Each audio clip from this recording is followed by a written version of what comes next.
My next guest is the CEO and founder of PH Creative, recognized as one of the leading employer brand agencies in the world. He's a two-time best-selling author, Getting Goosebumps, a pragmatic guide to inbound marketing and talent attraction, and his second book, Give and Get Employer Branding. Bryan Adams, welcome to Talent Blazers. Good to see you, David. Thanks for having me on. Now, for those who don't know PH Creative, can you share with the audience who PH Creative is? Yeah, sure. So we're a specialist employer brand agency. We've been around about 18 years, focusing on EVP and employer brand probably the last 10 years.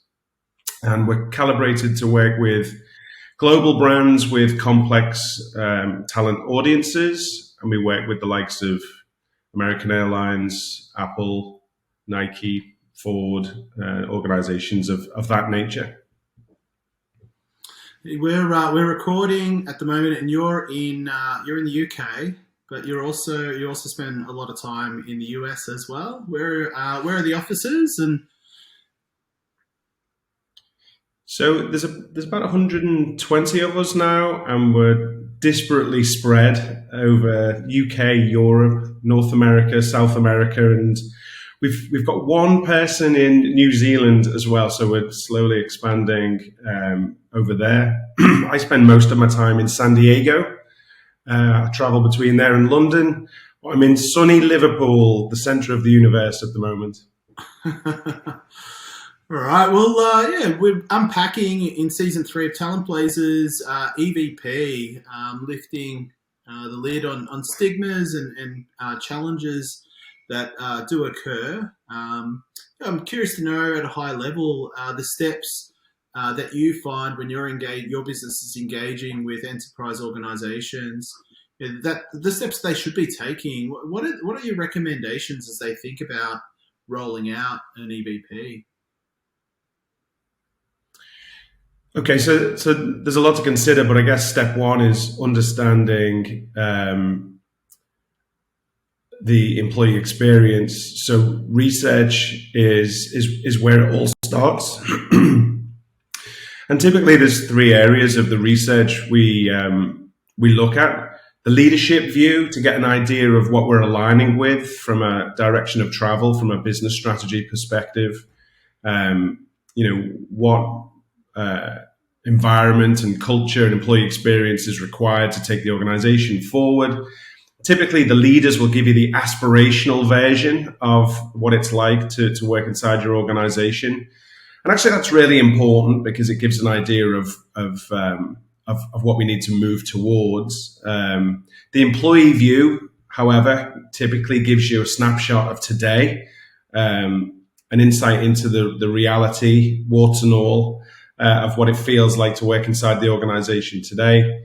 And then finally, the market view. So what do you have to calibrate against? What do you have to differentiate with? And that gives you a sense of how an organization can be the most relevant to the talent audience, and find white or fresh space in the marketplace when you're trying to get the attention and build affinity and affection with the talent audience internally and externally. So it all starts there with the research, really. Mm-hmm. So you really are you actually recommending that people do go through the candidate experience from competitors as well? So it's interesting, isn't it? If you look at the average retail manager, they might walk the floor of their store, 8 to 12 times a day, but how many talent leaders apply for jobs and experience their own candidate experience?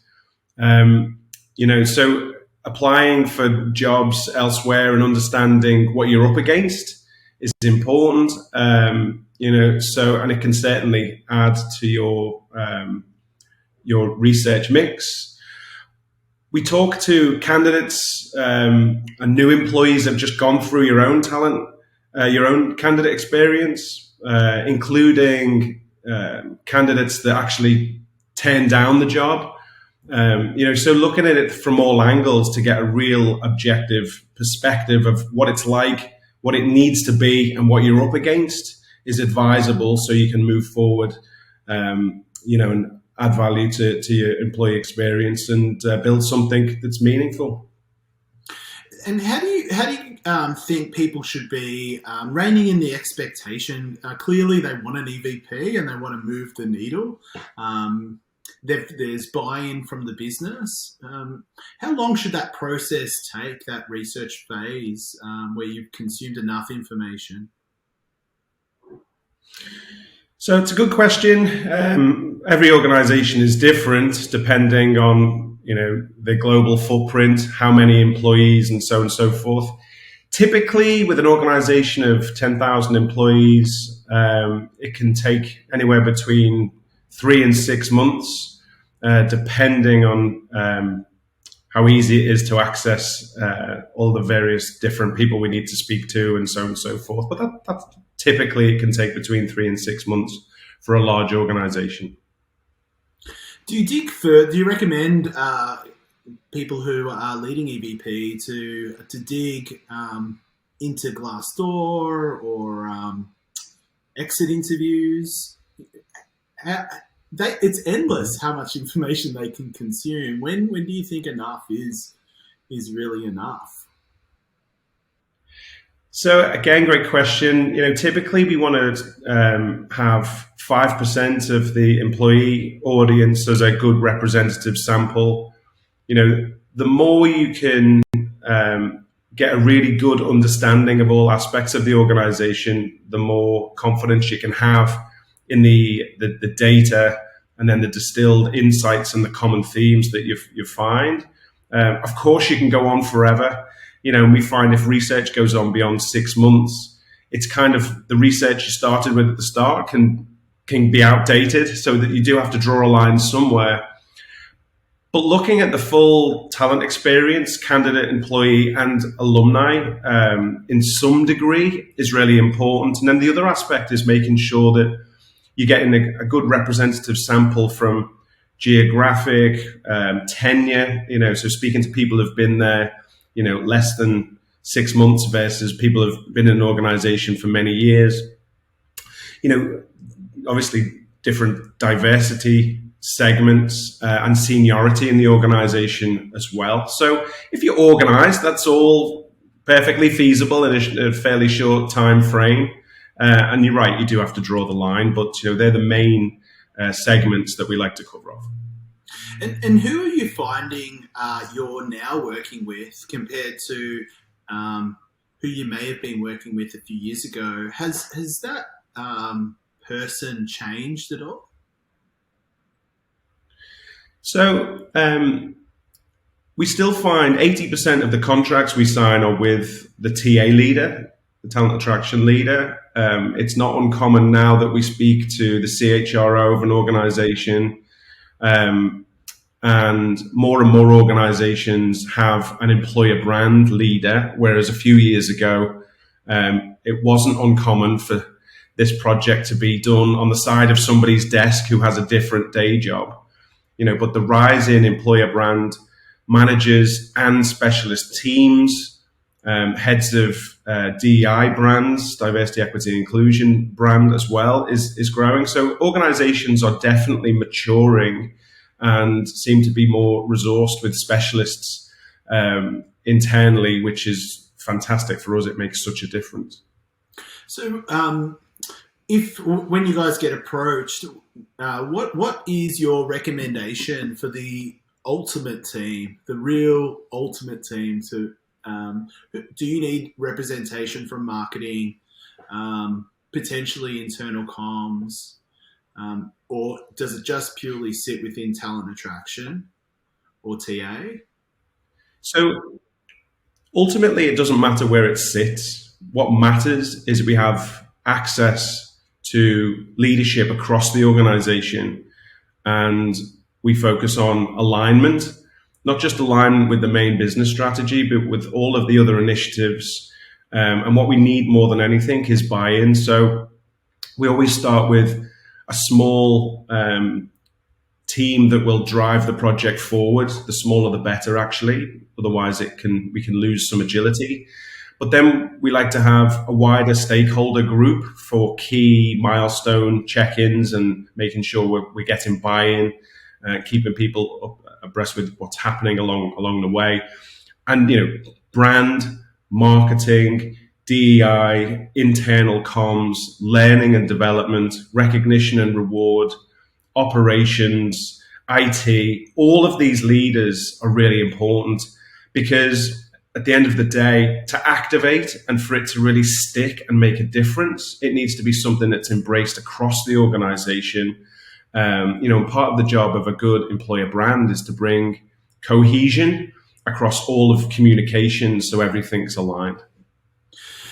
When companies are starting, do they come to you with a variety of say ROI that they're wanting to achieve, or do they have an idea on how an EVP can move the needle? And how do you set the expectation of what to achieve once they've executed the project? Yeah, so there's a number of sort of metrics that are synonymous with employer brand. You can download an employer brand dashboard off the internet. Typically there's a burning desire, or there's a key motivator for people to reach out to us in the first place. Usually that's either a retention issue, a reputational issue, or an attraction challenge that is motivating an organization to look at employer brand as a potential solution. But when we start off a project, understanding exactly what's important to the organization, what we need to achieve, what does success look like across the organization, not just the initial reason for initiating the project.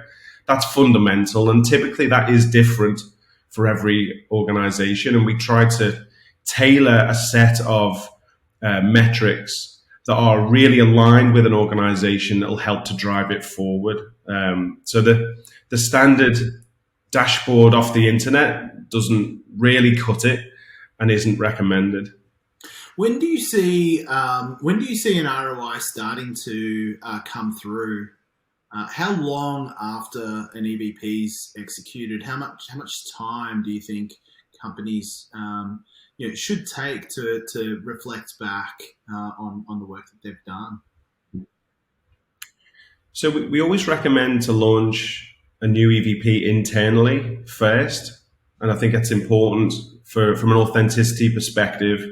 But there's an opportunity to lift morale, remind people why they're there, and galvanize an internal audience. And that can have an immediate impact on productivity and just getting feedback and authentic content to take externally. That's an important step.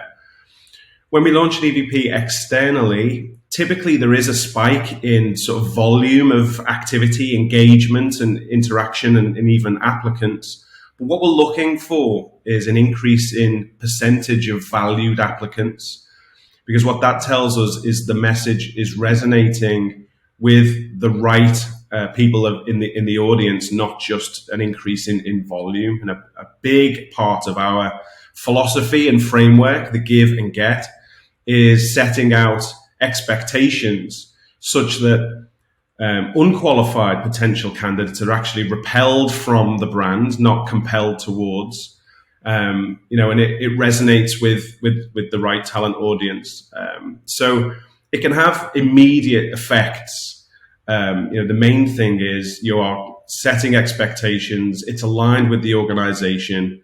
You know what success looks like from a reputational perspective, and then you're activating in the most impactful way based on what you're trying to achieve. Whether that's improving the candidate experience, whether that's generating more authentic stories and validating the employee experience, or a long-term big bet that we believe is becoming more and more important is actually investing in the alumni experience and moving the needle from that perspective.